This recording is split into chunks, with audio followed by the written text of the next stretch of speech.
એક જ મિનિટ.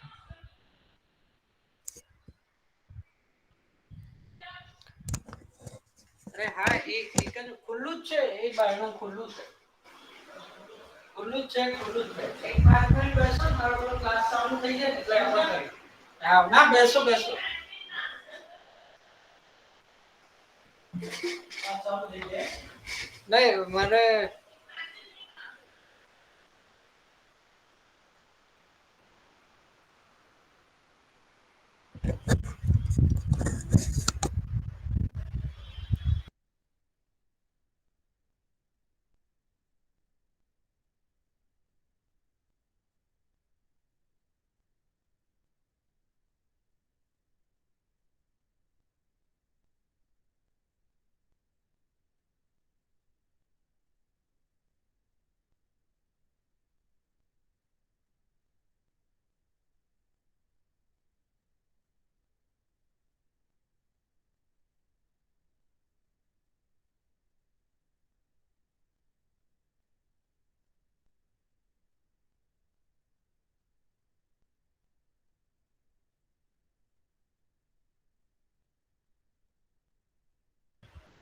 બસ હેલો મીર સાહેબ. હેલો. હા યસ સર. હા, બસ મોસ્ટ ઓફ બધા આવી ગયા છે જે ઓકે રેગ્યુલર છે આપડા. Okay you can start. આમ તો ઓકે ઇન્ટ્રોડક્શન ની જરૂર નથી, મીર સાહેબ ને બધા ઓળખે જ છે. એટલે હા આજનું લાસ્ટ સેશન બધું કન્ટિન્યુ કરે છે, બરાબર. Okay, continue sir. હોપફુલી તમને લોકોને બધા સ્ક્રીન દેખાતી હશે મે બી. હા, એક સાહેબ તમારા યસ વોઇસ નો પ્રોબ્લેમ થાય છે, એનું સેટ થયું છે? ઘણી વાર પેલું અત્યારે બી પ્રોબ્લેમ થઈ રહ્યો છે કે અત્યારે પરફેક્ટ આવે છે? અત્યારે પરફેક્ટ છે, બધાને હાલે અમુક પરફેક્ટ સંભળાય છે ને? બધાને અવાજ સંભળાય છે યસ પરફેક્ટલી? સર યસ તો સર મે બી યસ કદાચ અમુક ટાઈમે છે ને નેટવર્કના ઇસ્યુઝના કારણે એવું થઈ શકતું છે, બરાબર. હા, બરાબર બટ બરાબર. તમને ઓકે લોકોને જો ઇન બિટવીન પ્રેઝન્ટેશનમાં કોઈ બી સ્ટુડન્ટને એવું લાગે કે ભાઈ પ્રોપર અવાજ નથી આવતો કાં તો બહુ ડિસ્ટર્બન્સ આવે છે, તો you can rays your hand. Otherwise તમે લોકો ઇન્ટરપ્ટ કરીને કહી શકો છો કે સર અવાજ નથી આવતો. ઓકે. હા, ઓકે, તમને લોકો સ્ક્રીન બરાબર. દેખાય છે બધાએ મારી? કહી દેવાનું એટલે ઈઝી પડે. હા હોપફુલી તમને લોકો સ્ક્રીન દેખાતી હશે મારી. હા, દેખાય છે પણ સ્મોલ સ્કેલમાં છે, એમ નાની છે. નાની હા છે ને એકચ્યુઅલીમાં તમને લોકોને હવે મારી સ્ક્રીન દેખાય છે આખી? હા, હવે બરાબર છે. તો hello, good evening every students. આ છે ને મેં તમને લાસ્ટ ટાઈમ ઓલા ઇલેક્ટ્રિક સ્કૂટર વિશે વાત કરી હતી. તો આ છે ઓલા ઇલેક્ટ્રિક સ્કૂટર ગઈકાલથી સેલિંગ ચાલુ કરી દીધું છે એ લોકોએ. કે જે લોકોએ ₹500 ભરીને રિઝર્વ કર્યા હતા શરૂઆતમાં, આ જે છે રિઝર્વ ફોર 199, તો એ લોકો માટે તમે લોકો સેલિંગ ચાલુ કર્યું છે. એમાં જે એનું પહેલું મોડેલ છે ઓલા S1, ઓકે, એ ₹1,00,000 આવે છે. અને આપણે ગવર્મેન્ટ ઓફ ગુજરાતમાં જે છે ને એમાં 20,000 સબસિડી આવે છે.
petrol two-wheelers will be sold in India. This is a call to consumers, to industry. The climate needs it. The world wants it. The country definitely deserves it.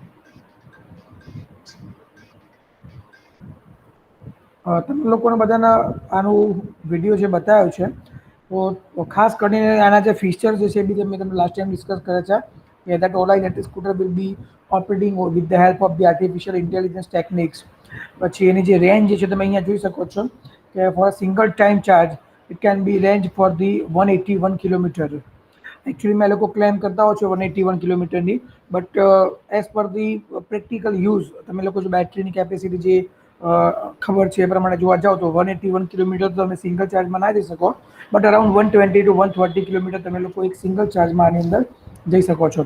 અને એની જે pickup speed જે છે બહુ જોરદાર છે. કદાચ એવું કહી શકાય છે કે till date in the electric vehicles જે એથર કરીને કંપનીના વ્હીકલ્સ આવે છે એના પછી ટુ વ્હીલરની અંદર સૌથી સારામાં સારી પિકઅપ રેન્જ ઓલા ઇલેક્ટ્રિક સ્કૂટરની છે, જે વિધિન 3 સેકન્ડમાં 0 to 40 કિલોમીટર પર અવરની સ્પીડ પકડે છે. અને ટોપ સ્પીડ છે 115 kilometre hour. I don't think કે આટલી ઇનફ છે આપણા માટે, એનાથી વધારે જોઈતી બી નથી. And mission for the government of India is that 2025 સુધીમાં ઇન્ડિયાની અંદર કોઈ પણ ટુ વ્હીલર એવું ના હોય કે જે પેટ્રોલથી ચાલતું હોય. Almost every one, each and every people will be use the electric scooter for the two wheeler, and which will reduce the pollution and that will be effect for the global climate. And that's why everyone will prefer to the electric vehicle.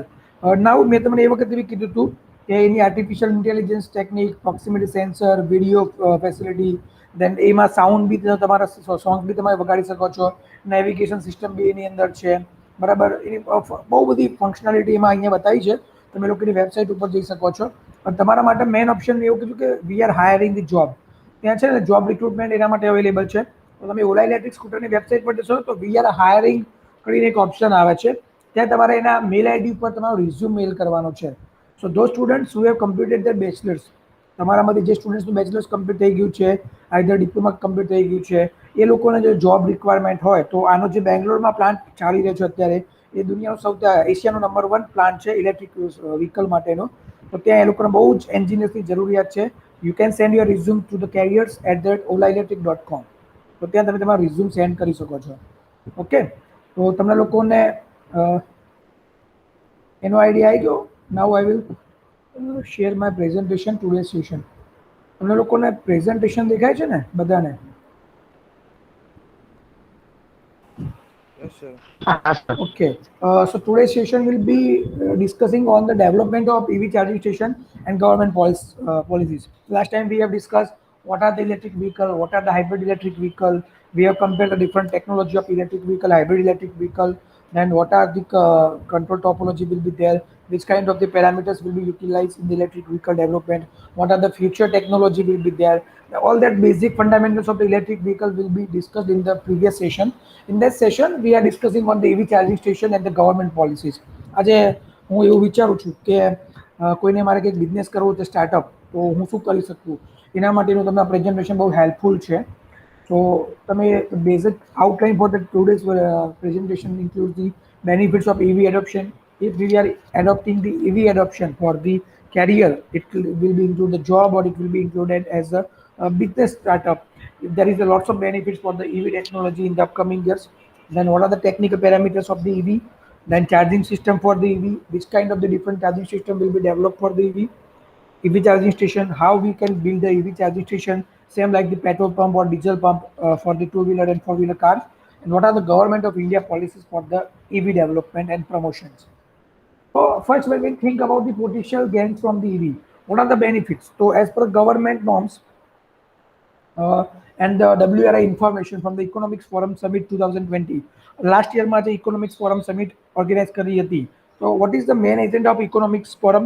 The main agenda for the Economic Forum is to નવી જે તમારી technology છે, including like solar છે, EV છે, biofuel છે, then buried energy છે, that kind of the new technology which can be developing in that years.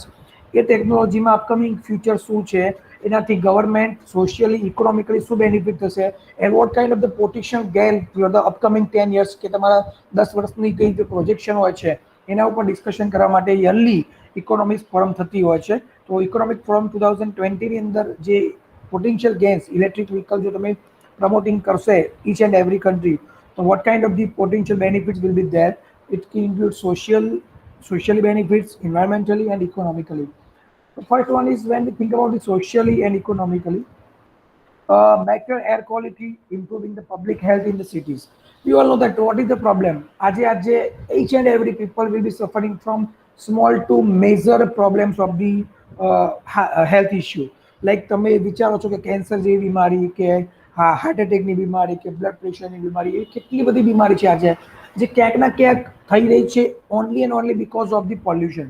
આજે આપણે લોકો બહાર નીકળીએ છીએ એન્ડ એર ક્વોલિટી ઇન્ડેક્સ જોઈએ છીએ તો એર ક્વોલિટી એટલી ખરાબ હોય છે કે સવારે તમારે જો સારી ઓક્સિજન કહેવાય કે બેટર પ્યોરિફાઈડ વાળી એર તમારે જોતી હોય તો એના માટે તમારા લોકોને અર્લી મોર્નિંગમાં 5 વાગે 6 વાગે તમારા લોકોને ઉઠીને ચાલવા જવું પડે તો તમને પ્યોર ક્વોલિટી વાળી એર મળે. And in the industrial area like તમે અંકલેશ્વર કે દહેજ જીઆઈડીસી કે એ બધી જે જીઆઈડીસી જે ઇન્ડસ્ટ્રીયલ એરિયા છે ત્યાં તો પ્યોર એર ક્વોલિટી છે જ નહીં. તો what are the benefits for the EV? The number one benefit is the better air quality, because when we are utilizing the vehicles based on the electricity, there must be no fossil fuel will be utilized, and that why the pollution will be zero. So when the pollution will be zero, we can directly get the better air quality, and it will be improve the public health in the cities. The cities ની અંદર smart સિટીઝમાં જે લોકો રહે છે એ લોકોની health બહુ સારી રહે છે due to the utilization of the EV. Second one is the greenhouse gas emissions. So when we think about the globally, so we all know that કે જે pollution થઈ રહ્યું છે, it will be directly increasing the temperature level. So when the due to the rise of the temperature level, the global warming effect will create the water issues in the global warming. તમારા જે Iceland છે બરાબર, જે આપણે લોકો કહેતા હોઈએ છીએ બરફ પ્રદેશો, તો બરફ પ્રદેશોનો બરફ પીગળવા લાગે છે. મેન ધ બરફ તમારા જે એ બધા એરિયાનું જે બરફ પીગળે છે તો એ બરફ પીગળીને તમારું જે વોટર લેવલ જે છે એ વધતું જાય છે. એવું કહેવામાં આવે છે કે નાઉ ડેઝ જો આજની કન્ડિશનનું જે પોલ્યુશન અને ગ્લોબલ વોર્મિંગ જે છે એ જો ગ્લોબલ વોર્મિંગ આમના આમ 10 થી 20 વર્ષ માટે રહે ને તો 2040 સુધીથી 2050 સુધીમાં જે બોમ્બે સિટી છે ને એ સિટી આખું ગાયબ થઈ જાય. તો વિચારો કે જો એટલું બધું પાણીનું લેવલ ઊંચું જતું જાય તો દરિયા કિનારાના જે સિટી જે છે એ લોકોની શું કન્ડિશન ખરાબ થઈ જશે. તો ગ્લોબલ વોર્મિંગ જે છે એ ઇફેક્ટ તમે લોકો રિડ્યુસ કરી શકો છો, and it will B towards a greener India. તમારા લોકોનું પોલ્યુશન ફ્રી ઇન્ડિયાનું સપનું જે કહેવાય that can be developed with the help of the EVs. It will be promote the renewable energies. We all know that when we developing the EV charging station, તમે લોકો solar base EV charging station develop કરવાના. તો petrol pump diesel પંપની જેમ તમે જ્યારે charging station બનાવશો તો એ બધા EV ચાર્જિંગ સ્ટેશન સાથે ચાલતા હશે. Solar diesel that can be provide the EV batteries for the promoting of the renewable energies. Then what are the benefits? Enhance the energy security. Energy security means તમારી જે battery utilization છે it will be totally fuel consumption based for the transport sector. તો જે કંઈ બી battery consumption જે છે એ energy base છે. There must be not requirement of the petrol, diesel, fuels. So the energy security is very high. તો તમારી જે vehicle તમે ચાર્જ કરો છો, all the data information will be available with you. Consumer જે છે એની જોડે મોબાઈલમાં છે, એની જોડે ગાડીમાં છે, દરેક જગ્યાએ એનું કન્ઝપ્શન છે it will be that directly measured by the consumer, and it will be reduce the imported fuel use in the transport sector. તમારું જે પેટ્રોલ ડીઝલ અને fuel utilization will be reduced. Then it will be increase the plant load factor, increase the efficiency of power plant. તમારા power પ્લાન્ટની efficiency વધશે. Why? Because the dependency on the electricity will be reduced, because the charging station and the storage of the electric vehicle will be developed by the solar based charging station. So the renewable sectors like solar or wind, it will be helpful for the EV charging station development. So the reduction level of the energy demand will be reduced. તો તમારી જે energy demand જે છે એ ઘટશે. તો આજે તમે લોકો પેટ્રોલ પંપ અને ડીઝલ પાવર પ્લાન્ટ યુઝ કરો છો, CNG સ્ટેશન યુઝ કરો છો, એની જે ઇલેક્ટ્રિસિટી ડિમાન્ડ છે એ ઘટી જશે. Why? Because of the electricity demand in the EV development. And technological leadership, it will be position of India as the leader in the auto tech. We all know that the India is the high population country. So if the adoption of the EV technology will be much more in India, then India will become the global leader for the auto technology in the entire world. So તમારા entire વર્લ્ડની વાત કરતા હો તમે લોકો જો adoption કરો છો ઇલેક્ટ્રિક વ્હીકલ ટેકનોલોજીનું, it will be becomes the India to the global leaders. This is the electricity mobility forum જે ઇકોનોમિક્સ ફોરમમાં થઈ હતી. એમાં એ લોકોનું જે મેઇન એજન્ડા છે એ વોટ વિલ બી, તો one is the convening, mentoring and scaling. Convening મતલબ today I am convening you to adopt the EV technologies. Why? Because in the upcoming years we must need to depend on the electric vehicle. So તમે લોકો આજે electric vehicle use કરો એના માટે આપણે information convey કરીએ છીએ. You are conveying that information to your parents, your family members, and that will be passed on to the other peoples into the entire country and entire world. Then mentoring, then we are providing the information. હવે as a electrical engineer આપણે એ લોકોને information provide કરી શકીએ છીએ કે electric vehicle adoption કરશો તો that will be create the lots of benefits, reduction of the pollution, fossil fuels are not required, pollution free, then efficiency is very high, cost is very low, the economic operation, that kind of the benefits can be maintained by the electrical engineer or any other who are the technical persons. And scaling means the empowerment. If we want to develop a new technology, it must be require a scaling of the new empowerment. So આજે બધી auto sector companies છે. આજે આપણે એવું વિચારીએ કે ઓલા ખાલી ઇન્ડિયાની અંદર એશિયાનું સૌથી મોટામાં મોટું ટુ વ્હીલર માર્કેટ બનાવી રહ્યું છે અથવા મેન્યુફેક્ચરિંગ પ્લાન્ટ નાખી રહ્યું છે. તો વિચારો કે આવી બધી ફોર વ્હીલરની કંપની જેટલી છે ઓટો સેક્ટરની, અને ઓલાના જેમ બહુ બીજી બધી હોન્ડા કે હીરો છે એ બધી કંપની પોતાની ટુ વ્હીલર વ્હીકલ બી બહાર પાડે છે. તો જોબ એમ્પાવરમેન્ટ કેટલું ક્રિએટ થશે? That manufacturing unit of that electric vehicle, it will be two wheeler or four wheeler, then battery manufacturing, battery cell manufacturing, then EV charging station. એટલા બધા component છે કે બધાનું ડેવલપમેન્ટ કરવા માટે તમારે જોબ એમ્પાવરમેન્ટ બહુ વધારે ઇમ્પ્રુવમેન્ટ થશે into the upcoming years. Now this is the main benefits of the technical gains or main benefits for the adoption of the electric vehicle. Now what are the technical parameters of EV? So here we can say that this is the conventional vehicle which are currently utilized in the market. આપણે જે gasoline vehicle અત્યારે જે use કરીએ છીએ એની વાત છે. તો એની mechanism તમે અહીંયા જોઈ શકો છો. That is a fuel. તમે લોકો જે પેટ્રોલ ડીઝલ નાખો છો બરાબર, that will be fuel filter will be inject the fuel for the electric for your conventional vehicle. That is the engine. This is the fuel injection system. This is the internal combustion engine. This is your electronics control module which will control the electric signal like headlight, then AC, then the automatic operation of the vehicle which will be done through the electronic controlling module. This is the battery. This is your battery. This is your transmission network of the rotating your vehicle of the propulsion system. This is your fuel line which will be connecting from here to engines with the internal combustion engine. This is your exhaust system which will be જે ધુમાડો જે છે બહાર કાઢે છે. This is your fuel pump, will be inject the fuel into the IC engine, and this is your fuel injecting filter. So this is your conventional conventional gasoline vehicle which is based on the IC engine or internal combustion engine જે અત્યારે આપણે petrol અને ડીઝલમાં use કરીએ છીએ. Now that will be replaced with the auto electric vehicle. હવે electric vehicle આખું બદલાઈ જાય છે. તમે અહીંયા જુઓ તો અહીંયા ફ્યુઅલ ઇન્જેક્શન સિસ્ટમ હતી ત્યાં કાઢી નાખી.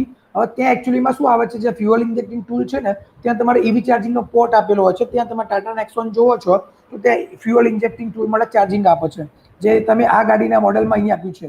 આ ચાર્જિંગ પોર્ટ છે બરાબર. અહીંયા નીચેના પોર્શનમાં આખા બેટરીના પેક મૂકેલા છે. This is your traction battery pack. So that will be battery pack will be charged for the entire rotation of the electric vehicle. એટલે 100% ચાર્જ થાય પછી તમારી ઇલેક્ટ્રિક વ્હીકલ રોટેશન કરશે. Okay, this is your transmission propulsion system. બરાબર, આ transmission system આવી ગઈ, એની જોડે તમારી મોટર આવી ગઈ. There will be induction motor will be there. Either we can use PMBL DC motor. There are the two main motors will be utilized in the electric vehicle. First one is the 3-phase induction motor, or either we will be use the PMBL DC motor. In the Tesla, they are utilizing 3-phase induction motor in the earlier phases, but PMBL DC motor has a high torque speed control. That's why right now they are utilizing PMBL DC motor for the high range of the electric vehicle utilization. This is the battery for the electronics control of the headlight, then AC and the other parameter of the vehicle. This is your cooling. So whenever we are developing the electric vehicle, આપણે electric vehicle જ્યારે use કરતા હોય ને ત્યારે એક બહુ મોટો problem થતો હોય છે કુલિંગનો. Because we all know that કે અહીંયા બધી વસ્તુ તમારી કેવી થઈ ગઈ હીટ બેઝ ઉપર, કે તમે ઇલેક્ટ્રિક વ્હીકલમાં બેટરીને એનર્જી સ્ટોર કરાવડાવો છો તો એ જે એનર્જી સ્ટોર થશે તો બેટરી પોતે બી હીટ પ્રોડ્યુસ કરશે. તમારું જે એન્જિન પ્રોપલ્શન સિસ્ટમ ચાલશે તો એમાં બી હીટ પ્રોડ્યુસ થશે. So for cooling of the battery to તમારા દરેક વસ્તુના કુલિંગ માટે તમારે પ્રોપરલી કુલિંગ સિસ્ટમ જોઈએ છે. And Tata Nexon will provide one of the finest cooling technology right now in India for the cooling of the battery pack in the electric vehicle. This is your DC to DC converter. Can anyone tell me why we are utilizing DC to DC converter in electric vehicle? તમારામાંથી કોઈ કહી શકશે બકા કે આપણે DC to DC converter કેમ use કરીએ છીએ? આ ડીસી એટલે સર કે ફ્રીક્વન્સી જનરેટ કરે, ડીસી ફ્લક્ચ્યુએટિંગ હોય, DC there will frequency. be there will be no frequency in the DC supply બેટા. DC supply માં કોઈ frequency ના હોય. DC supply will be constant magnitude. તમારે તો પર magnitude સર constant હોય. DC for constant current voltage હોય કે કોન્સ્ટન્ટ વોલ્ટેજ માટે હોય? એની તમે લોકોએ ચોપર વિશે ભણેલા છો? ચોપર તમે લોકો કોઈ ચોપર ડિવાઇસ ભણેલા છો કોઈ તમારામાંથી બધા? નો સર. ઓકે, તો ઇલેક્ટ્રિકલ નહીં તમારામાં હા યસ સર. નહીં, આવા કેટલાક થર્ડ સેમ રનિંગ છે આઈ થિંક અચ્છા, ઓકે કેટલાકનું. ઓકે ઓકે, તો એટલે વાંધો નહીં. લાસ્ટ તમારું સેમેસ્ટર વાળા લગભગ 2-3 જણા જ છે. ઓકે, તો જે લોકો છેલ્લા તમારામાંથી જે પાસ આઉટ હશે ને એ લોકો છે ને ચોપર ડિવાઇસ ભણેલા છે. એકચ્યુઅલીમાં ઇલેક્ટ્રિક વ્હીકલમાં તમે જે રિજનરેટિવ બ્રેકિંગ કોન્સેપ્ટ ડેવલપ કરો છો, એ રિજનરેટિવ બ્રેકિંગનો તમારો જે કોન્સેપ્ટ જે છે એની ડ્યુટી સાયકલ સેટ કરવા માટે તમારું ચોપર ડિવાઇસ યુઝ કરવામાં આવે છે. And chopper means DC to DC converter છે chopper.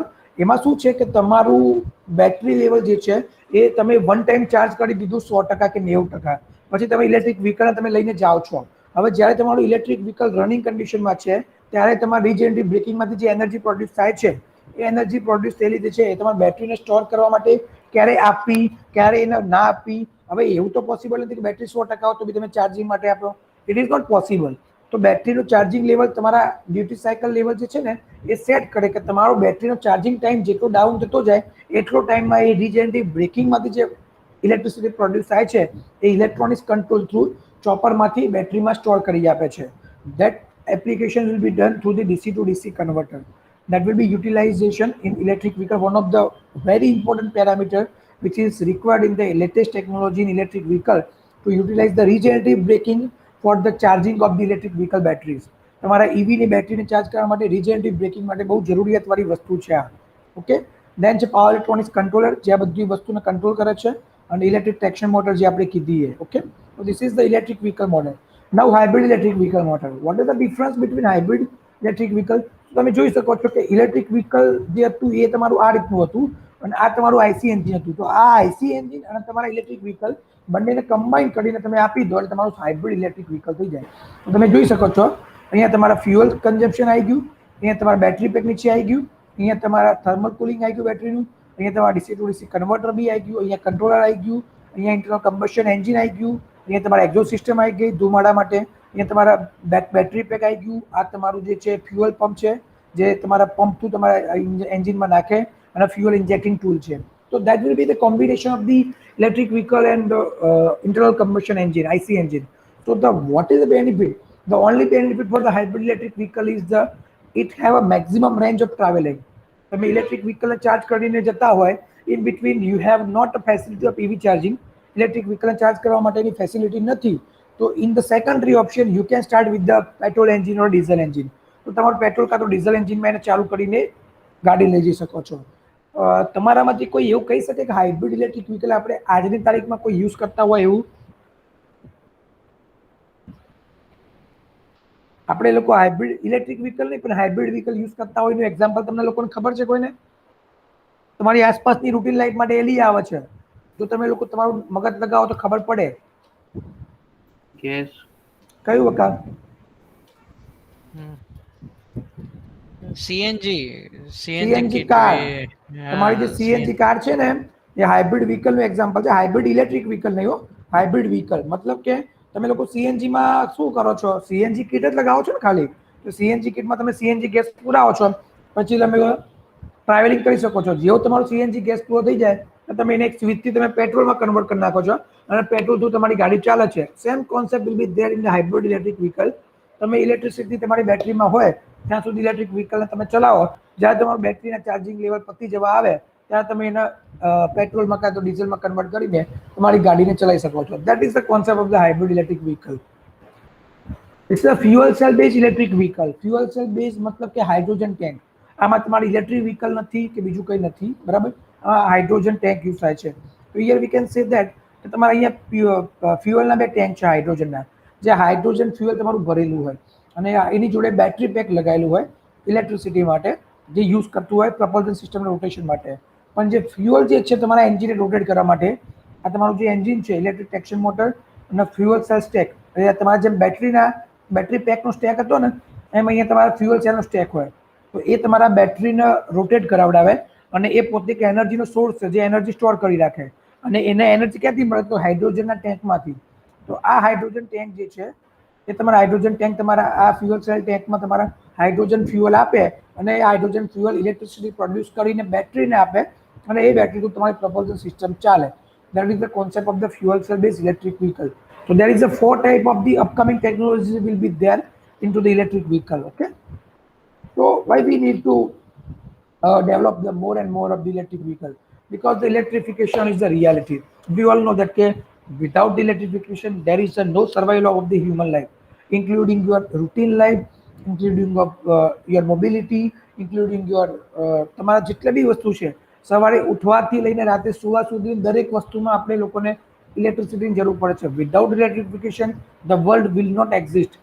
Four your survival electrification must be reality. So, but there is a wide range of the uncertainties that can be accelerate more or less the development and competitiveness of the EV. EV નું development થવા પાછળ અને ના થવા પાછળ બહુ બધા reason છે.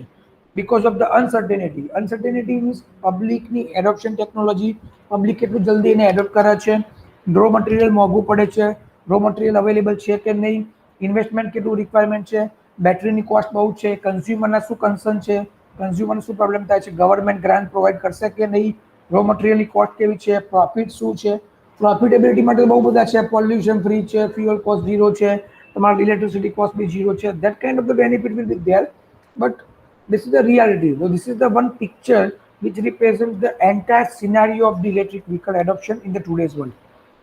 So this is the electric vehicle. અહીંયા સુધી તમારે ઇલેક્ટ્રિક વ્હીકલ પૂરું થાય છે. હવે તમારે જે ચાલુ થાય છે એ EV ચાર્જિંગ સ્ટેશનની વાત ચાલુ થાય છે.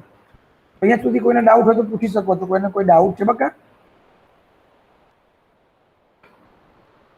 સોરી, હેલો, કોઈને કઈ પૂછવું છે આટલામાં? કોઈને કોઈ ડાઉટ છે ઇલેક્ટ્રિક વ્હીકલ સુધીમાં? અહીંયાથી ચાર્જિંગ સ્ટેશનની ટોપોલોજી ચાલુ થાય છે એટલે. No sir. Okay, thank you. Now electric vehicle charging કરવા માટેની ટોપોલોજી, તો એમાં બહુ બધા અલગ અલગ ટાઈપના charging topology will be there. તમે લોકો જોઈ શકો છો કે અહીંયા અલગ અલગ ચાર્જિંગના સિમ્બોલ આપેલા છે. આ 3 પિન પ્લગ સોકેટ જે આપણે ઘરે આવે છે ને એસી એ ટાઈપનું છે. આ છે DC ultra fast turbo charger છે.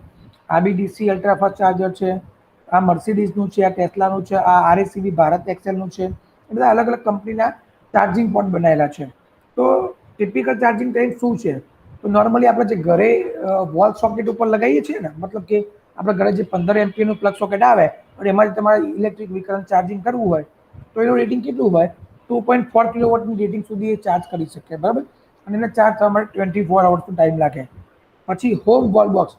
તમે તમારા ઘરે આજે ટાટા નેક્સોન ગાડી પરચેસ કરો ને તો તમારા ઘરે એક આખું વોલ બોક્સનું EV ચાર્જિંગ એ લોકો અલગથી ડેવલપ કરી આપે. આજે તમને આરએસીબીનું દેખાય છે ને એવા ટાઈપનું ટાટા નેક્સોનનું આવે છે. એનું કામ એવું છે કે તમે શું કરે છે કે એ ચાર્જિંગ કરી આપે એસીથી, પણ ચાર્જિંગ કરવા માટે 7 થી 8 કલાકનો ટાઈમ લાગે, કે એ 3 થી 11 કિલોવોટની રેટિંગ સુધીનું હોય છે. તો it will B take a time of the 7 to 12 hours for the fully charging of electric vehicle. Public AC charging, public place ઉપર તમારા જે નોર્મલ કોમર્શિયલ બિલ્ડિંગ હોય અને ત્યાં તમારે આવા ચાર્જિંગ પોઈન્ટ ડેવલપ કરવા હોય તો એના માટે 7 થી 22 કિલોવોટની રેટિંગ સુધીના EV ચાર્જિંગના ટોપોલોજી આવે છે એસી બેઝની, જેના ચાર્જ થવા માટે 4 થી 7 કલાકનો ટાઈમ લાગે છે. અને એના પછી જે એડવાન્સ આવે છે જે કોમર્શિયલ યુઝ માટે કે પર્ટિક્યુલરલી EV ચાર્જિંગ સ્ટેશનના બિઝનેસ માટે યુઝ થાય છે, that is a DC fast charging અને DC ultra fast charging. DC fast charging જે છે એ 25 થી 150 કિલોવોટના રેટિંગ માટેનું આવે છે અને એને ચાર્જ થવા માટે 1 થી 2 કલાકનો ટાઈમ લાગે છે. જ્યારે ડીસી અલ્ટ્રા ફાસ્ટ ચાર્જિંગ આવે છે એ તમારે 150 કિલોવોટથી લઈને 350 કિલોવોટના રેટિંગ સુધીનું હોય છે અને એને ચાર્જ થવા માટે અડધો કલાક જ લાગે છે, એટલે અડધો કલાકથી 1 કલાક, depends on your battery rating. So these are the different kinds of the EV charging topologies. આ તમારી અલગ અલગ ચાર્જિંગના લેવલ છે. જે એસીનું સૌથી સ્લો ચાર્જિંગ લેવલ આવે છે એ 3 થી 7 કિલોવોટનું આવે છે. એસીનું સેમી ફાસ્ટ ચાર્જર આવે છે 11 કેવીનું આવે છે. એસીનું ફાસ્ટ ચાર્જર આવે છે પબ્લિક પ્લેસ માટે 22 કિલોવોટનું. ડીસી ફાસ્ટ ચાર્જર 20 કિલોવોટનું. ડીસી અલ્ટ્રા ફાસ્ટ ચાર્જર 50 કિલોવોટનું. અને એના એકોર્ડિંગલી તમે લોકો બેટરી લગાવી શકો છો. એના સિવાય એક સિસ્ટમ છે battery swipe station. Battery swap મિકેનિઝમમાં કેવું છે કે ઓલાએ નાગપુર અને દિલ્હીની અંદર ઇલેક્ટ્રિક વ્હીકલ પોતાના જે ડેવલપ કર્યા હતા, ઓટો, ઈ રિક્ષા અને નોર્મલ ઈ કાર, એમાં એ લોકો શું કરે છે EVના બેટરીને ચાર્જ નથી કરતા, EV ના બેટરીને સ્વેપ કરે છે. સ્વેપ મતલબ કે જેમાં બેટરી ચાર્જ થયેલી હોય એ EV લઈને લગાવી દેવાની અને એમની ખાલી થઈ ગયેલી બેટરી હોય ને ત્યાં સ્ટેશનમાં મૂકી દેવાની, એ પડે ચાર્જ થાય. તો that topology will be known as the battery swap station. Okay, charger level કેવા પ્રમાણના છે? આ તમારા બેટરી પેકના અલગ અલગ ટોપોલોજી પ્રમાણે છે. તો લેવલ 1 એ છે તમારું 240 વોલ્ટેજનું જે ઘરે આવે છે 2.5 કિલોવોટનું, એમાં 20 કિલોમીટર પર અવર એટલું તમે ચાર્જિંગ કરી શકો છો. એ તમારે એક વખત 1 કલાક ચાર્જ કરો તો 20 કિલોમીટરનું ટ્રાવેલિંગ કરી શકાય. લેવલ 2 જે અલ્ટ્રા ફાસ્ટ ચાર્જર છે, સોરી અલ્ટ્રા ચાર્જિંગ છે ફાસ્ટ, 240 વોલ્ટથી લઈને 22 કિલોવોટ સુધીનું, તેમાં 20 કિલોમીટરથી 120 કિલોમીટરની રેન્જ સુધીનું ચાર્જિંગ કરી શકો છો 1 કલાકમાં. અને સૌથી વધારે જે ડીસી અલ્ટ્રા ફાસ્ટ ચાર્જર આવે છે એ તમે ફૂલ્લી ચાર્જ કરો તો 70 કિલોમીટર તમે વિધિન 10 મિનિટમાં ચાર્જિંગ કરીને જઈ શકો છો, અને 1 કલાક ચાર્જ કરો તો 420 કિલોમીટરનું ટ્રાવેલિંગ કરી શકો છો. તો that are the different charging topologies which will be utilizing the EV. આ તમારા રિયલ ટાઈમ એપ્લિકેશન તમે જોઈ શકો છો. તો આ ચાર્જિંગ ટોપોલોજી છે. એસી ચાર્જિંગ છે, ડીસી ચાર્જિંગ છે, ડીસી અલ્ટ્રા ફાસ્ટ ચાર્જર છે, ટર્બો ચાર્જર છે. આ અલગ અલગ ચાર્જિંગના પોર્ટ છે. એમાં જે આ સૌથી પહેલું દેખાય છે ને એ જમ્બો ચાર્જર જે યુઝ થાય છે એ સૌથી અલ્ટ્રા ફાસ્ટ ચાર્જિંગ થતું હોય છે. અહીંયા લખેલા છે દેખો, AC1, DC2 અને DC3. તો days R the different types of topology. હવે તમારે રિસર્ચ માટે વર્ક કરવું છે, એઝ અ સ્ટાર્ટઅપ કાઉન્સિલ તમારે કોઈ બિઝનેસ કરવું છે, તો આજની તારીખમાં આપણે જઈએ તો આજે ઇલેક્ટ્રિક કેટલી એવી વસ્તુ એવી છે જે લોકો બનાવે છે. જેમ કે તમે જુઓ તો કે ઇલેક્ટ્રિકલ વાયર બનાવે છે, ઇલેક્ટ્રિકલના એપ્લાયન્સીસ બનાવે છે, હોમ એપ્લાયન્સીસ બનાવે છે. પણ ઇલેક્ટ્રિક વ્હીકલના ચાર્જર કોઈ નથી બનાવતું. ઇલેક્ટ્રિક વ્હીકલ માટેના જે ચાર્જર છે ને એ બધા ચાઇના, જાપાન અને સાઉથ કોરિયાથી આવે છે. અને કોરિયાની જે કંપની જે છે, હું નામ ભૂલી ગયો છું, યોકોમાં કે એવું કંઈક નામ છે, એના ચાર્જર જે આવે છે ને EV ટેકનોલોજીમાં એ સૌથી વધારે યુઝ થાય છે. સો ઇફ તમે લોકો કંઈક એવું ટોપોલોજી વિચારો કે કોઈ ક્યાંય તમને આવું કોઈ જૂનું EV ચાર્જર કે એવું કંઈક મળે તો એ ચાર્જરની ટોપોલોજી જોઈને તમે પોતાનું કોઈક EV ચાર્જર અહીંયા ડેવલપ કરો તો જે મોબાઈલના ચાર્જર વેચાય છે ને એમાં EVના ચાર્જર તમે વેચી શકો છો. એટલું એડવાન્સ બિઝનેસ છે, બરાબર. બીજો એક બિઝનેસ છે સ્માર્ટ ટૂલ્સ, જે તમારા આર્ટિફિશિયલ ઇન્ટેલિજન્સ બેઝ ઉપર બતાવે છે કે તમારો ઓટો ડ્રાઈવર મોડ, તમારો કોઈ દરવાજો ખુલ્લો છે, તમારે વ્હીકલની શું કન્ડિશન છે, ચાર્જિંગ કેટલું છે, એ બધું તમને આર્ટિફિશિયલ ઇન્ટેલિજન્સ બેઝ ઉપર બતાવે. તો એ તમારો એડવાન્સ થઈ જાય છે.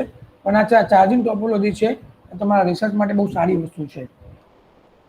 હવે નેક્સ્ટ સ્ટેશન છે આપણું EV ચાર્જિંગ સ્ટેશનના મોડેલ્સ. હવે ઇલેક્ટ્રિક વ્હીકલને ચાર્જ કરવા માટેની બે ટોપોલોજી યુઝ થતી હોય છે. EV ચાર્જિંગ સ્ટેશન તમારે ડેવલપ કરવું હોય તો પબ્લિક આટલા બધા આપણે વિચારીએ કે ગવર્મેન્ટ બહુ બધી સ્કીમ લાવે છે, ગવર્મેન્ટ બહુ બધું ડેવલપમેન્ટ કરે, અને each and every people will be buy 2-wheeler or the 4-wheeler electric vehicle in each home. દરેકના ઘરે આજે એક ઇલેક્ટ્રિક વ્હીકલ હોય તો ઇલેક્ટ્રિક વ્હીકલને ચાર્જ કરવા માટે જવું હોય તો એના બે ટોપોલોજી હોય. એક છે V2G મોડેલ અને એક છે V2H મોડેલ. V2G મતલબ કે વ્હીકલ ટુ ગ્રીડ અને બીજું છે vehicle to home. Vehicle to home means કે તમારા ઘરે તમારું EV ચાર્જિંગનું ટેબ ડિઝાઇન કરેલું હોય, ત્યાં તમારે કેબલ લગાવવાનો હોય અને ત્યાં તમારે વ્હીકલ મૂકીને ચાર્જ કરી શકો છો. અને બીજું છે વ્હીકલ ટુ ગ્રીડ, જ્યાં તમારા એક પેટ્રોલ પંપ હોય છે ને એમ તમારા અલગ અલગ પેટ્રોલ પંપના જેમ ચાર્જિંગ સ્ટેશન બનાવેલા હોય, ત્યાં તમારા ક્રેડિટ કાર્ડ, ડેબિટ કાર્ડ તમારે સ્વાઇપ કરવાનું હોય છે. જેટલા પૈસા તમે સ્વાઇપ કરો છો એટલા કલાક, 2 કલાક કે 3 કલાક જે બી ટાઈમ હોય એટલા ટાઈમ માટે તમારે એને ચાર્જ કરવા દે વ્હીકલ. જ્યાં સુધી તમારું વ્હીકલ ફૂલી ચાર્જ થાય ત્યાં તમારે એ સિસ્ટમ ઓટોમેટિક ચાર્જિંગ બંધ કરી નાખે. તો that type of tool will be there in the vehicle to grid. And for the vehicle to home, ત્યાં તમે જોઈ શકો છો અહીંયા ફિગરમાં કે તમારા સોલાર રૂફટોપ બનાવ્યું છે.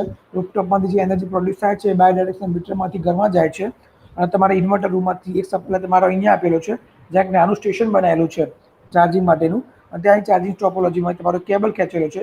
એ કેબલ તમારા વ્હીકલના આપણે વ્હીકલ ચાર્જ થવાનું ચાલુ કરી નાખે. That is vehicle to home model. તો first one is the vehicle to grid model. Vehicle to grid માટે કે તમારે એક ચાર્જિંગ સ્ટેશન બનાવવું છે અથવા એક ઇલેક્ટ્રિક વ્હીકલને ચાર્જ કરવું છે, એના માટે કેટલી મોટી સિસ્ટમ લાગુ પડે એ જોઈ શકો છો તમે. તો અહીંયા વિન્ડ પાવર પ્લાન્ટ છે, સોલર પાવર પ્લાન્ટ છે, થર્મલ પાવર પ્લાન્ટ છે, હાઇડ્રો પાવર પ્લાન્ટ છે. આ બધા પાવર પ્લાન્ટમાંથી જે એનર્જી પ્રોડ્યુસ થાય છે એનર્જી પ્રોડ્યુસ કરીને તમારે ક્યાં જાય? સબસ્ટેશનમાં. સબસ્ટેશનમાં જાય ત્યાંથી તમારું ટ્રાન્સફોર્મર સ્ટેપ અપ કરીને ટ્રાન્સમિશન લાઇનમાં નાખે. ત્યાં તમારા ડિસ્ટ્રીબ્યુશન લાઇન થ્રુ તમારા ફીડર લાઇનમાં આવે. એ ફીડર લાઇનમાંથી પબ્લિકનું ચાર્જિંગ સ્ટેશન હોય ત્યાં જાય. જ્યાં પેટ્રોલ પંપની જેમ તમારે ચાર્જિંગ સ્ટેશન બનાવ્યું હોય, સિમલ્ટેનિયસલી ત્યાં એક જ ટાઈમે 10-15 વ્હીકલ તમારા એક જ ટાઈમે ચાર્જ થતા હોય.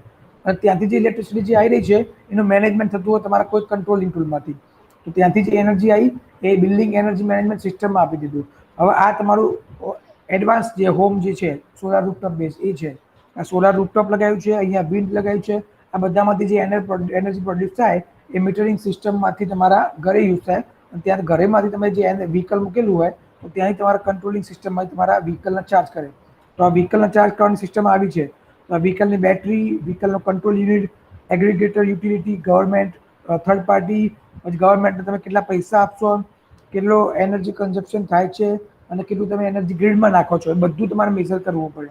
That kind of the control panel will be, the control system will be designed for the vehicle to grid. તો તમારે આજે એક vehicle to grid નું સિસ્ટમ બનાવવું હોય તો તમારું જે ચાર્જિંગ સ્ટેશન હોય પેટ્રોલ પંપ કે ડીઝલ પંપ એની જેમ તમારે ડેવલપ કરવું પડે પબ્લિક પ્લેસ માટે. હવે એક ક્વેશ્ચન એવું થાય છે રાઈઝ કે તમે લોકો વ્હીકલ ટુ ગ્રીડ માટે જેમ પેટ્રોલ પંપ કે ડીઝલ પંપ છે એની જેમ તમે આજે વ્હીકલ ચાર્જિંગ સ્ટેશન બનાવી દો ઇલેક્ટ્રિક વ્હીકલ માટે તો પ્રોબ્લેમ કેટલા બધા થાય. બિકોઝ એવું તો છે નહીં કે ઇલેક્ટ્રિક વ્હીકલ તમે મૂકી દીધા એટલે એનાથી પાવર સિસ્ટમમાં કોઈ ઇફેક્ટ નહીં થાય. થઈ શકે ઘણા બધા. Because we are taking the electricity from the grid. હા, તમે લોકો solar rooftop base entire system develop કરો છો, કાં તો વિન્ડ બેઝ બનાવો છો, બેટરી બેકઅપ બેઝ બનાવો છો અને ગ્રીડમાંથી બહુ ઓછા ડિપેન્ડન્ટ રહો છો તો તમારા ગ્રીડ ઉપર કાં તો પાવર સિસ્ટમ ઉપર ઓછી ઇમ્પેક્ટ થાય. But we are not totally depending on the solar or wind કરી. તમારા રિન્યુએબલ સેક્ટર જે કેવા છે it will be available as per the environmental condition. જો રિન્યુએબલ કન્ડિશનમાં અવેલેબલ નહીં હોય તો we want to require the electricity from the grid. And if we were taking the electricity from the grid, it will definitely create the problems in the power system. So what are the impacts will in the power system due to the vehicle charging station? First charging problem is problem will be substantially increase the demand of electricity from the grid. ગ્રીડમાંથી ઇલેક્ટ્રિસિટીની demand વધે. કેમ? કારણ કે જો renewable sector ના prefer કરો તો તમે બધી ઇલેક્ટ્રિસિટી ક્યાંથી લેવાના? ગ્રીડમાંથી ઇલેક્ટ્રિક વ્હીકલને ચાર્જ કરવા માટે. તો પહેલો છે ઇલેક્ટ્રિસિટી ડિમાન્ડ વધે. બીજી છે power quality degradation. Power quality degradation why? કારણ કે તમને ખબર છે કે તમે લોકો જે ઇલેક્ટ્રિસિટી લઈ રહ્યા છો એમાં વોલ્ટેજ વધઘટ થયા કરે. સડનલી તમારા વોલ્ટેજ ઓછા બી થઈ જાય, સડનલી વોલ્ટેજ ઘટી બી જાય, ફ્રિકવન્સી બી વેરી થઈ શકે છે. પછી તમારા ઇલેક્ટ્રિક વ્હીકલમાં ડીસી હોય એટલે કે બેટરી તમારા કન્વર્ઝન લગાવેલું હોય એટલે એસી to DC, DC two AC તમારા કન્વર્ઝન સ્ટેપ આવે એટલે એ મલ્ટિપલ પ્રોબ્લેમ જે છે ને પાવર ક્વોલિટી ખરાબ કરી શકે છે. એટલે તમારા જે વોલ્ટેજ લેવલ જે છે ગ્રીડના એ અનબેલેન્સ થઈ જઈ શકે છે. એટલે એ વોલ્ટેજ અનબેલેન્સના પ્રોબ્લેમ થવાના ચાન્સીસ રહે. બીજો પ્રોબ્લેમ છે available charging location. Charging location હોવું જરૂરી નથી. કારણ કે ચાર્જિંગ કઈ જગ્યાએ હોવું, ચાર્જિંગનો મોડ કેવો હોવો, ચાર્જિંગનો ટાઈમ કેટલો હશે, કેટલા ટાઈમ માટે ચાર્જ થશે, ફાસ્ટ ચાર્જિંગ હશે, એ બધા જે છે ને એ બધા પ્રોબ્લેમ જે છે એ voltage stability problem, voltage regulation, harmonic disturbance એવા બહુ બધા પાવર ક્વોલિટીના પ્રોબ્લેમ્સ ક્રિએટ કરી શકે છે.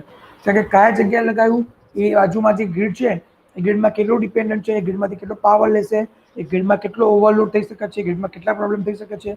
That kind of the problem will be also there in the electric vehicle charging station. Charging occurs in the evening. We all know that કે આપણે સાંજે free થતા હોય એ ટાઈમે જ આપણે ઘરેથી ફ્રી થઈને ચાર્જિંગ કરવા જઈએ. આજે તમે સીએનજી પુરાવું હોય તો બી આપણે ઘરે સાંજે આવીએ ને તો રાતે કાં તો સાંજે જ પુરાવા જઈએ છીએ. અને ઓલરેડી રાતે બધી પબ્લિક ઘરે હોય તો રાતે તમારી ગ્રીડ ડિમાન્ડ બહુ વધારે હોય તો એ વખતે તમારા ગ્રીડનો પાવર અને તમારી ઇલેક્ટ્રિક વ્હીકલ ચાર્જિંગનો પાવર એને મેનેજ કરવા બહુ ડિફિકલ્ટ થઈ જાય. કારણ કે ઓલરેડી ગ્રીડમાં પાવર ડિમાન્ડ બહુ હોય અને ગ્રીડમાં સ્ટ્રેસ પડવાના ચાન્સીસ વધારે છે. લાસ્ટ પ્રોબ્લેમ છે can the existing capacity of the power generation distribution handle the significant increase in EV load. જો ઈવીનો આઉટલોડ વધી જાય તો તમારે એક્ઝિસ્ટિંગ સિસ્ટમ વિસ્ટેન્ડ કરી શકે. જરૂરી નથી કે વિસ્ટેન્ડ કરી શકે. કેમ? કારણ કે જો તમે રિન્યુએબલ સેક્ટર્સ ના લગાવો તો બધી ફૂલ્લી ડિપેન્ડન્સી પાવર સિસ્ટમ ઉપર જાય અને એક્ઝિસ્ટિંગ ગ્રીડ ઉપર તમારી ડિપેન્ડન્સી જાય તો એને તો કંઈ ખબર જ નથી કે ઇલેક્ટ્રિક વ્હીકલ કેટલો લોડ કન્ઝપ્શન કરી શકશે સડનલી એક જ ટાઈમે. એટલે એનો સ્ટ્રેસ પણ પડી શકે છે. તો તમે શું કરી શકો છો? તમારી જે એક્ઝિસ્ટિંગ ગ્રીડ નેટવર્ક છે એને એડવાન્સ કરી શકો છો. તો જૂના જમાનાની ગ્રીડ નેટવર્ક તમે જોઈ શકો છો જ્યાં તમારા થર્મલ પાવર પ્લાન્ટ હોય ત્યાં પાવર ટ્રાન્સમિટ કરો સબસ્ટેશનમાં, ત્યાંથી ડિસ્ટ્રીબ્યુશનમાં, ત્યાંથી સબસ્ટેશનમાં, ત્યાંથી કન્ઝ્યુમરને આપો. પછી અત્યારે આવી થોડીક એડવાન્સ આવી એમાં તમારો કંટ્રોલિંગ સેન્ટર લગાવો છો ડીસીએસ, ડિસ્ટ્રીબ્યુશન કંટ્રોલ. મતલબ કે બધો જે પાવર, સોલારનો પાવર, થર્મલનો પાવર, વિન્ડનો પાવર, બધો પાવર તમે ટ્રાન્સમિશન થ્રુ સબસ્ટેશનમાં, ડિસ્ટ્રીબ્યુશન થ્રુ સબસ્ટેશનમાં, ત્યાંથી કન્ઝ્યુમરને બધાને આપો. પણ આ બધા પેરામીટર મોનિટરિંગ અને કંટ્રોલ કઈ થતા હોય તો કે કંટ્રોલ પેનલમાંથી કે ડિસ્ટ્રીબ્યુશન કંટ્રોલ સેન્ટરમાંથી. એટલે ડિસ્ટ્રીબ્યુશન કંટ્રોલ સેન્ટર મોનિટરિંગ કરે અને કંટ્રોલ પ્રોવાઈડ કરે. અને એના પછી તમે ફ્યુચરમાં શું કરી શકો છો તો ડિસ્ટ્રીબ્યુશન કંટ્રોલ સેન્ટરને ઇન્ડિવિજ્યુઅલી લગાવી શકો છો અને તમે શું કરો છો મલ્ટિપલ સ્ટોરેજ યુનિટ લગાવી શકો છો. એ મલ્ટિપલ સ્ટોરેજ યુનિટ શું કરે? વધારાની જે રિન્યુએબલ સેક્ટરની એનર્જી પ્રોડ્યુસ થાય સ્ટોર કરી આપે અને પછી જ્યારે ઈવી ચાર્જિંગ સિસ્ટમમાં જરૂર પડે ત્યારે તમારે પ્રોવાઈડ કરી આપે. That kind of the topology will be required in the upcoming years. તો યુટિલિટી સેક્ટર્સ જે છે તમારા એ મોબાઈલ વાયરલેસ નેટવર્ક તો તમે લોકો આખું વસ્તુને કંટ્રોલ કરી શકો. તો બધા ડેટાની ઇન્ફોર્મેશન બી તમારી જોડે છે ડિસ્ટ્રીબ્યુશન કંટ્રોલ સેન્ટરમાં. ડિસ્ટ્રીબ્યુશન કંટ્રોલ સેન્ટર તમે દરેક વસ્તુને કંટ્રોલ બી કરાવી શકો છો. So that type of the grid network will be required for the EV charging station. What are the advantages of EV integration? હવે આવું EV ચાર્જિંગ સ્ટેશન તમે ગ્રીડમાં ઇન્ટિગ્રેટ કરો તો શું બેનિફિટ થાય? તો લોડ મેનેજમેન્ટ, ઓફ લોડ બધા પ્રોબ્લેમ્સ ઘણા બધા થતા હોય છે. ઓફ પીક લોડ ચાર્જિંગ, જ્યારે ગ્રીડમાં પાવર વધી જાય, ગ્રીડની પાવર ડિમાન્ડ ઓછી થઈ જાય તો ચાર્જિંગ ડિસ્ચાર્જિંગના પ્રોબ્લેમ. પછી પાવર ક્વોલિટીના, તો કે વોલ્ટેજ વધી જાય, વોલ્ટેજ ઘટી જાય તો એ બી પ્રોબ્લેમ. તો તમે એને શું કરી શકો છો? કંટ્રોલ કરવા પડે. જે smooth out the voltage flicker, તમારા વોલ્ટેજ ગમે ત્યારે સ્વિચિંગ આવે. કેમ? કારણ કે તમારા બેટરી ડીસી ચાર્જ કરે છે તો તમારા ફ્લક્ચ્યુએશન થવાના ચાન્સીસ વધારે રહે. તો ફ્લક્ચ્યુએશન જે છે એ વોલ્ટેજ ફ્લિકરનો પ્રોબ્લેમ ક્રિએટ કરી શકે છે. That will be also need to solve. Distributed the power flows across the phase and solve the voltage imbalance. વોલ્ટેજમાં જે સ્ટેબિલિટી પ્રોબ્લેમ થતા હોય છે બી સોલ્વ કરવા પડે.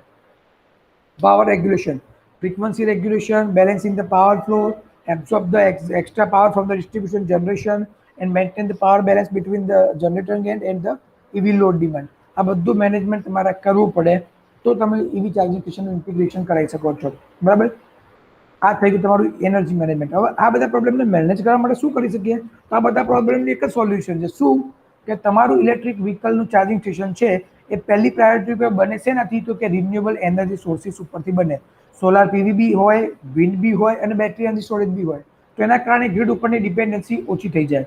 બીજો ફાયદો થાય ઉપરથી કે તમારા વેધર કન્ડિશનમાં કાંઈક સારા રેડિએશન લેવલમાં તમારું જો જનરેશન વધારે હોય અને ઇલેક્ટ્રિક વ્હીકલ ચાર્જિંગ સ્ટેશન ઓછા હોય તો તમે વધારાનું ઈવીમાં જે ઇલેક્ટ્રિસિટી પ્રોડ્યુસ થાય છે એ બધી વધારાની ઇલેક્ટ્રિસિટી તમે ગ્રીડમાં આપી શકો છો. તો that can be earning the money from the energy management system of the electric vehicle. So that kind of the energy management will be required into the EV charging station. This is the future for the EV charging station. તો તમે લોકો જોઈ શકો છો કે entire system will be done to the IoT.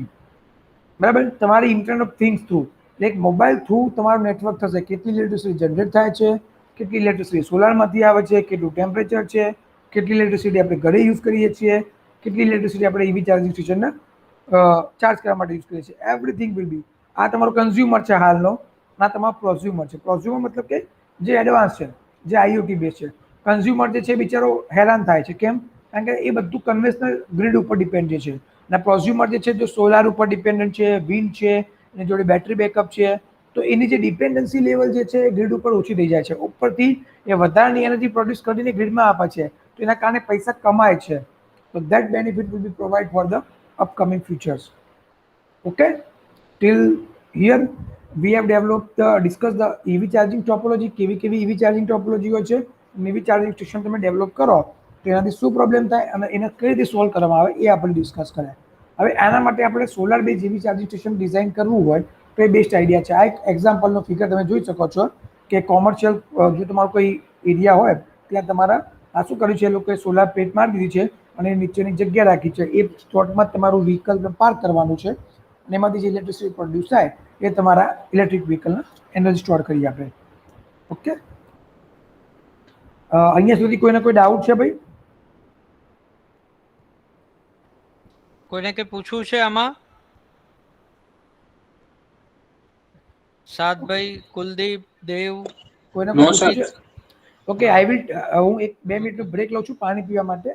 2 હા હા minute. Sir, કશો હા, વાંધો નહીં સર. હા. હા સર.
હાલો, અવાજ આવે છે નીરવભાઈ? હાજી સાહેબ, હા આવે છે આવે છે. સ્ક્રીન દેખાય છે ને તમને લોકોને? હા જસ્ટ શેર થઈ રહી છે. હા ઓકે, બરાબર દેખાય છે. હવે દેખાય હા છે દેખાય છે. પીપીટી? હા દેખાય છે. ઓકે, તો સ્ટુડન્ટ આપણે લોકોનો નેક્સ્ટ કોન્સેપ્ટ છે EV charging station development in India. આપણી જોડે ઇન્ફ્રાસ્ટ્રક્ચર ફેસિલિટી બહુ ઓછી છે. કારણ કે આજે હું પોતે જ વાત કરું કે આજે મારે પોતાની ટાટા નેક્સોન લેવી છે તો મારા નેક્સોન ઇલેક્ટ્રિક વ્હીકલ હું લઉં તો ખરા, મારો પેટ્રોલ ડીઝલનો ખર્ચો બી ઓછો થઈ જાય, મારો મેન્ટેનન્સ ખર્ચો બી ઓછો થઈ જાય. પણ મારી જોડે પ્રોબ્લેમ શું છે? ઇન્ફ્રાસ્ટ્રક્ચર ફેસિલિટી નથી. મતલબ હાલની કન્ડિશનમાં નથી, આજથી 1-2 વર્ષ પછી હશે, બરાબર? તો ઇન્ફ્રાસ્ટ્રક્ચર ફેસિલિટી નથી, એના માટે શું પ્રોબ્લેમ છે મેન? સૌથી મોટો પ્રોબ્લેમ છે EV ચાર્જિંગ સ્ટેશન. આપણી જોડે ટાટા નેક્સોન પરચેસ કરીએ છીએ તો આપણને ટાટા કંપની ઘરે ચાર્જિંગ સ્ટેશન ડેવલપ કરી આપે છે અને એસી નાખી આપે છે, એસી ચાર્જિંગ સ્ટેશન, કે જેમાં તમારા વ્હીકલના ચાર્જ થતા 7 થી 8 કલાક લાગે. પણ એની જગ્યાએ જો પેટ્રોલ પંપ અને ડીઝલ પંપ છે એ જ રીતે જો ચાર્જિંગ સ્ટેશન ડેવલપ કરેલા હોય અલ્ટ્રા ફાસ્ટ, કે જેમાં તમે અડધા કલાક માટે કે કલાક માટે વ્હીકલ લઈને જાઓ અને અડધા પોણા કલાકમાં કાં તો કલાકમાં તમારું વ્હીકલ ફૂલ્લી ચાર્જ થઈ જાય, તો તમને લોકોને કેટલું બેનિફિટ થાય? You can also add up the electric vehicle technology. તો પબ્લિકની અંદર જે પોપ્યુલારિટી છે એ વધી શકે છે. તો એના માટે ગવર્મેન્ટ ઓફ ઇન્ડિયાએ એક FAME સ્કીમ ડેવલપ કરી છે, fast adoption and manufacturing of electric vehicles in India. It is a FAME phase 1 અને ફેઝ 2. FAME ફેઝ 1 અંદરમાં ગવર્મેન્ટે, આ તમે જોઈ શકો છો જે રેડ કલરના બતાવેલા છે ને, એ 50 EV ચાર્જિંગ સ્ટેશન એ લોકો ચંદીગઢમાં બનાવ્યા છે, 101 ચાર્જિંગ સ્ટેશન એ લોકો દિલ્હીમાં બનાવેલા છે, 53 EV ચાર્જિંગ સ્ટેશન એ લોકો રાજસ્થાનમાં બનાવ્યા, 37 કર્ણાટકમાં બનાવ્યા, 30 તેલંગાણામાં બનાવ્યા હતા, ઝારખંડમાં 25 અને યુપીમાં 11 અને હિમાચલ પ્રદેશમાં 7. આપણા ગુજરાત, મહારાષ્ટ્ર, MP આવા મોટા મોટા સ્ટેટની અંદર બી ચાર્જિંગ સ્ટેશન નહોતા.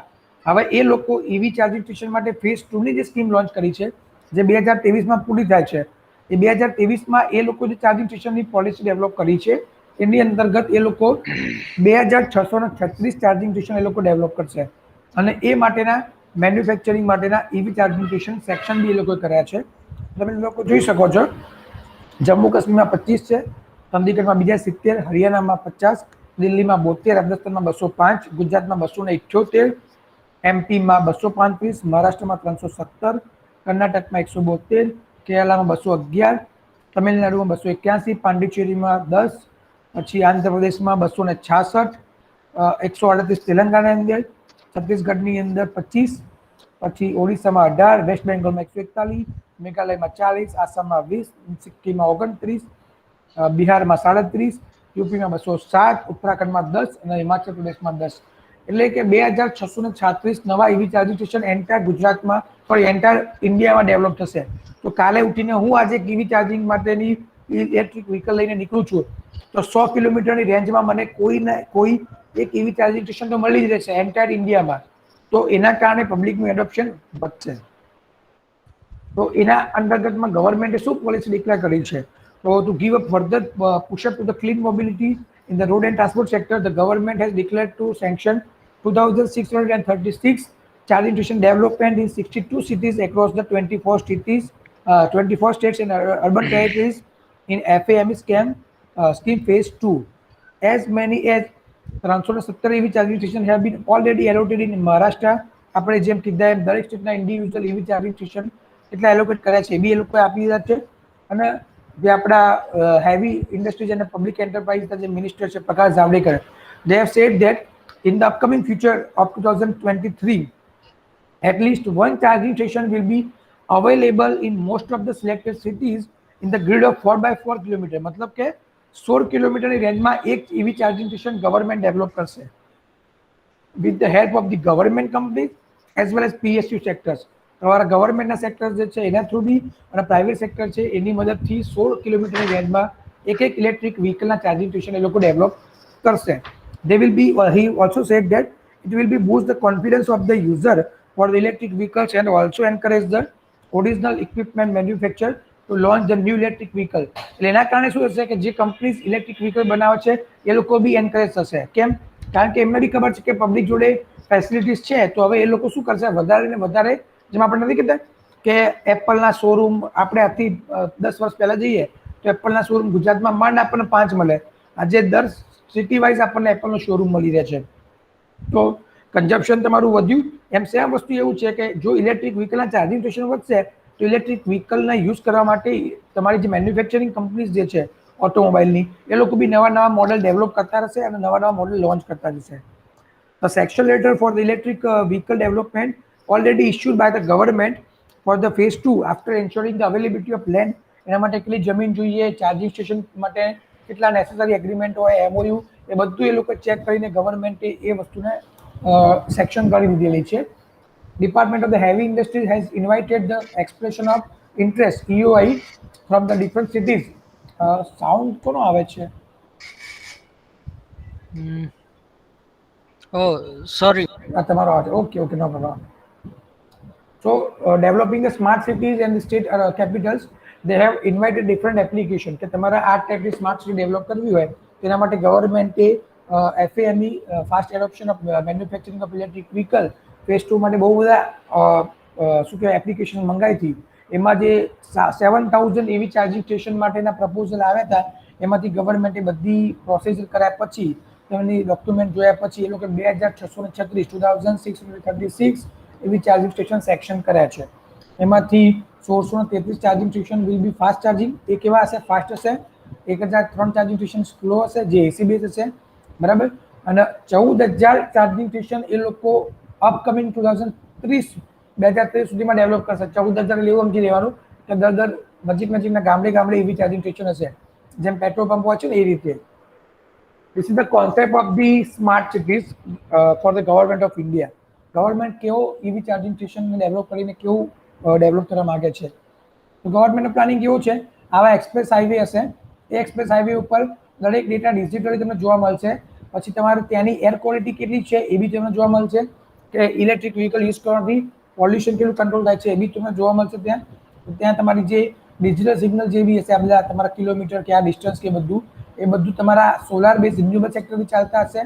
તમારા ગ્રીડ નેટવર્કમાંથી કોઈ પાવર સપ્લાય નહીં લેવામાં આવે. અને જે કંઈ બી વ્હીકલને એવી ચાર્જિંગ કરવું હોય તો અહીંયા ગ્રીન લાઇનમાંથી નીચે ઉતરીને ચાર્જિંગ સ્ટેશનમાં જઈ શકે. તો અહીંયા જો તમે આ વ્હીકલ ગ્રીન સ્ટેશનમાંથી નીચે ઉતરી જાય છે અને ચાર્જિંગ કરવા માટે અહીંયા સ્ટેશનમાં આવે છે. જેમ પેટ્રોલ પંપ છે એમ ચાર્જિંગ સ્ટેશન છે, ત્યાં લોકો ચાર્જિંગ કરીને ત્યાંથી પાછા હાઈવે ઉપર જઈ શકે છે. તો that kind of the smart city concept will B government planning to develop in 2025 to 2013.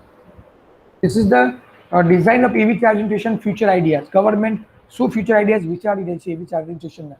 તમે જોઈ શકો છો, તમારે પાવર જનરેટ થાય, ટ્રાન્સમિશન થાય, ડિસ્ટ્રીબ્યુશન થાય અને પછી આ લોડ.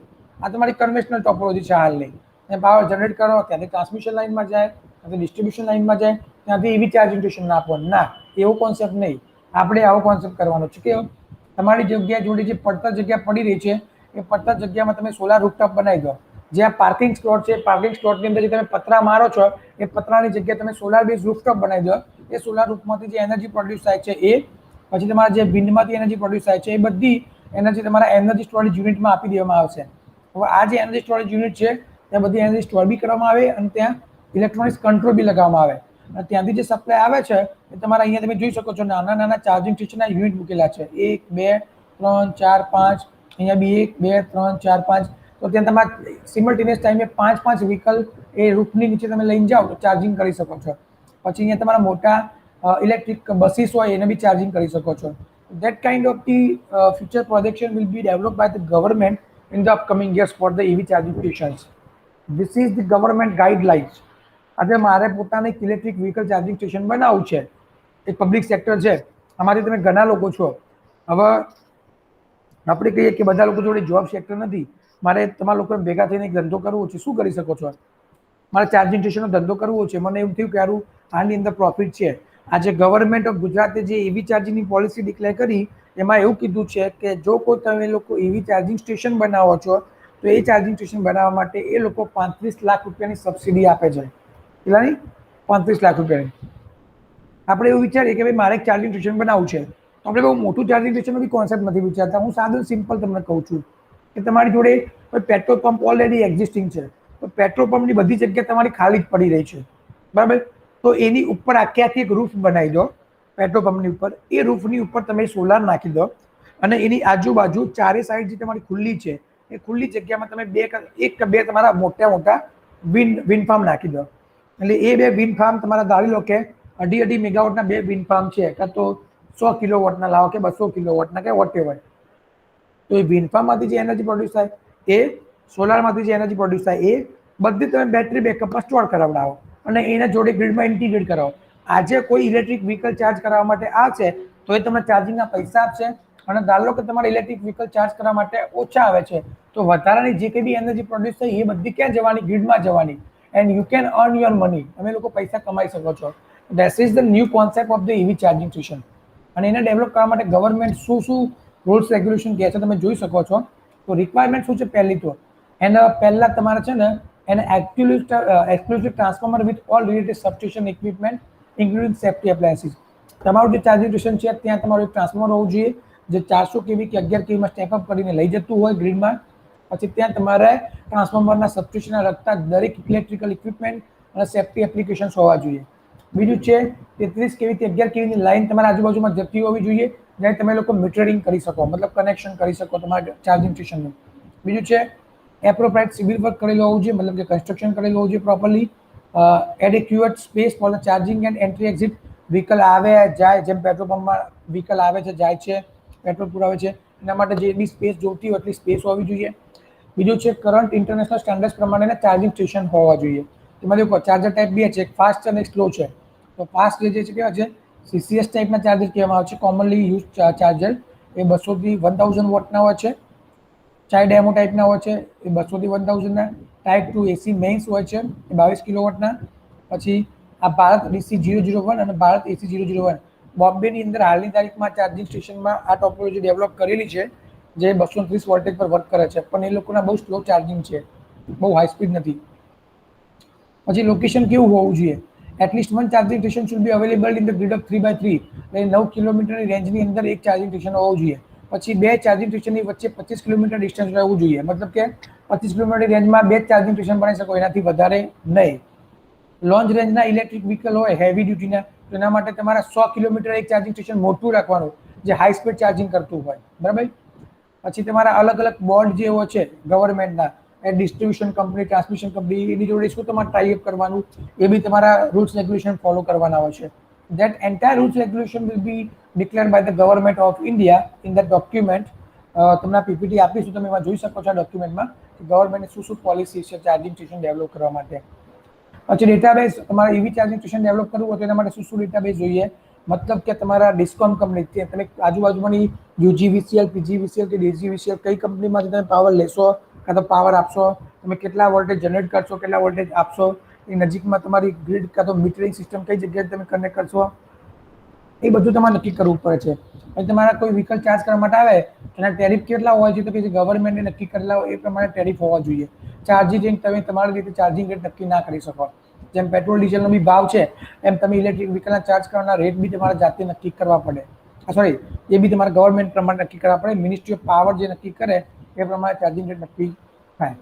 બીજું છે ઓલા ઇલેક્ટ્રિક ચાર્જિંગ સ્ટેશન જે ન્યૂ દિલ્હીમાં એ લોકો ડેવલપ કર્યું છે. આજે પ્રેક્ટિકલી અમે તમને આજે એનિમેટેડ ફોટોગ્રાફ બતાવે ને એનું આ રિયલ ટાઈમ એપ્લિકેશન આ બધું ઓલાનું છે. તો આ ઓલા ઓટો રિક્ષા છે, આ ઓલાની બસ છે, આ ઓલાની કાર છે, બધી એવી રીતે ચાલે છે. પણ આ બધી જે છે ને એ બેટરી સ્વાઇપ મિકેનિઝમથી ચાલે છે, મતલબ કે ચાર્જિંગના પોર્ટ નથી, તે બેટરી ચાર્જ કરવાની ત્યાં તમારે બેટરી લઈ જવાની અને પછી લગાવી દેવાની. જે બેટરી ચાર્જ થઈ ગયો લઈ લેવાની, ખાલી બેટરી ત્યાં મૂકી દેવાની, ચાર્જ થયા કરે. So Ola Electric Mobility Private Limited has linked a partnership with the India's leading power distribution company BSES Yamuna Power Limited and BSES Rajdhani Power Limited. એ બે કંપની છે power ડિસ્ટ્રીબ્યુશનની. They will be continues to effort to drive a transformational growth of across India's electric vehicle economic systems.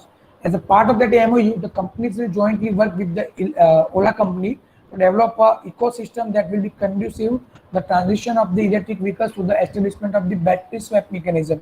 એટલે battery તમે swap કરી શકો. Swap મતલબ કે ATM નું card કશો એ રીતે કે મારા વ્હીકલની બેટરી ખતી જાય તો ત્યાં હું મૂકી દઉં અને જે ચાર્જ થઈ બેટરી હોય લઈ લઉં. એટલે ઓલાના પોતાના જ વ્હીકલ હોય, પોતાના જ બેટરી હોય, એટલે એ લોકો ચાર્જિંગ કરવા મૂકે અને ચાર્જિંગ લઈ જતા, એટલે એ લોકોને 1 સેકન્ડ બી વેઇટ ના કરવો પડે ચાર્જિંગ કરવા માટે, બરાબર. હવે આ થઈ ગયું તમારું EV ચાર્જિંગ સ્ટેશન.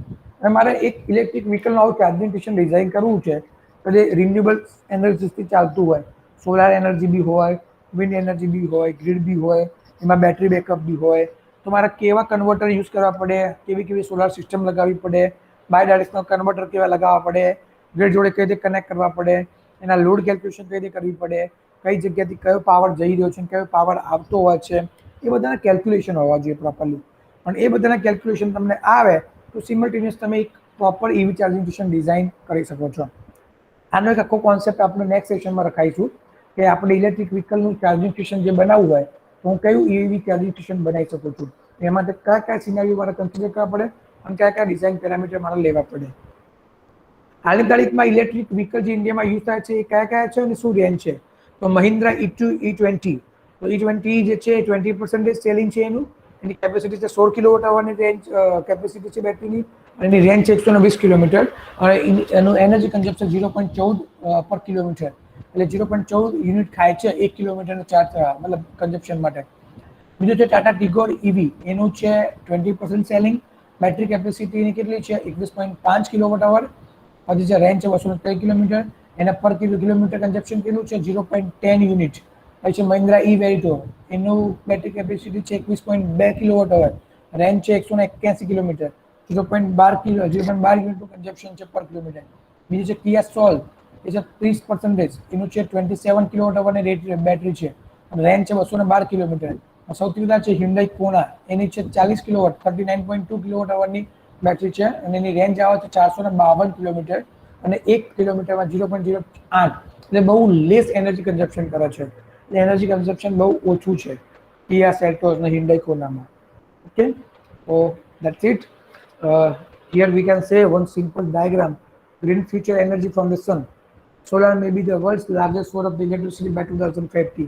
2050 સુધીમાં ઇલેક્ટ્રિસિટીનું સૌથી મોટામાં મોટું કોઈ બજાર હશે તો સોલાર, અને વ્હીકલનું સૌથી મોટામાં મોટું બજાર હશે તો electric vehicle. That two features will be helpful in the upcoming years. તમે તમારું કેરિયર બનાવવા માંગતા હોય by job કે by business કે by startup કે by innovative idea, you must need to focus only two field, solar or either EV. આ બે ફિલ્ડ છે કે તમને કાલ ઉઠીને પૈસા કમાઈ આપે છે, બાકી બીજા બધા કન્વેન્શનલ ફિલ્ડમાં હવે કંઈ છે નહીં. Thank you. આપનું આજનું સેશન અહીંયા પૂરું થાય છે. Yes, thank you sir. હા, કોઈને કોઈ ડાઉટ હોય તો પૂછી શકો છો ક્વેશ્ચન, એવરી સ્ટુડન્ટ. સરે લાસ્ટમાં બહુ એક વ્યવસ્થિત વાત કરી કે હવે ફ્યુચર જે છે એ ઇલેક્ટ્રિક અને સોલાર ઉપર જ છે, EV and solar.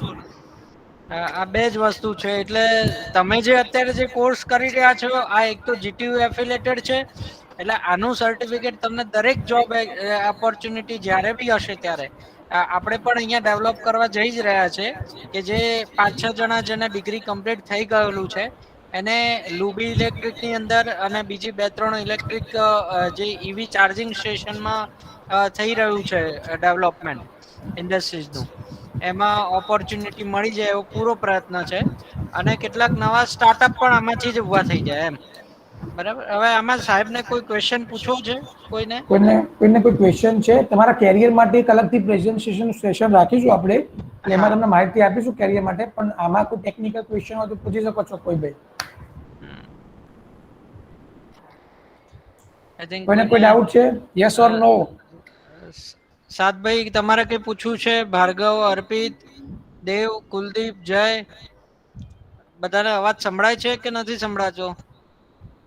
No sir. Okay, thank you. Okay, hopefully તમને સ્ટાર્ટ. લોકોને સેશનની ઇન્ફોર્મેશન સારી હશે, તમને નોલેજ મળ્યું છે. બરાબર. કોઈ સજેશન હા, હોય, કોઈ ડાઉટ હોય તો કહી શકો છો. બરાબર તમે લોકો? આમ તો મોસ્ટલી સાહેબ તમારું ફ્રૂટફુલ જ છે. ઓકે. Let's see. હા, સ્ટુડન્ટ તરફથી ઓકે. કોઈ ફીડબેક તમારામાંથી ભાઈ, સ્ટુડન્ટ સાઈડથી? કોઈને કઈ કહેવું છે આમાં? સાદ અવાજ આવે છે? સાદ યુસુફ? અવાજ નથી આવતો લાગતો. કશો વાંધો નહીં સાહેબ, આજનું એન્ડ ઓકે, નો કરીએ પ્રોબ્લેમ. સાહેબ. આવતીકાલે નથી ભાઈ સેશન હો. કાલે ગણેશ ચતુર્થી છે એટલે મોસ્ટ ઓફ બધા બિઝી હશે ક્યાંક ને ક્યાંક સોશિયલ ફંક્શનમાં, એટલે કાલે નથી રાખ્યું. કેટલાક આવી શકે, ન આવી શકે, અને પછી ધ ડે આફ્ટર ટુમોરો ફરી પાછું એક સેશન છે. બરાબર. Okay, thank you. ચલો, થેન્ક યુ મિહિર સાહેબ. Thank you sir. Thank you sir.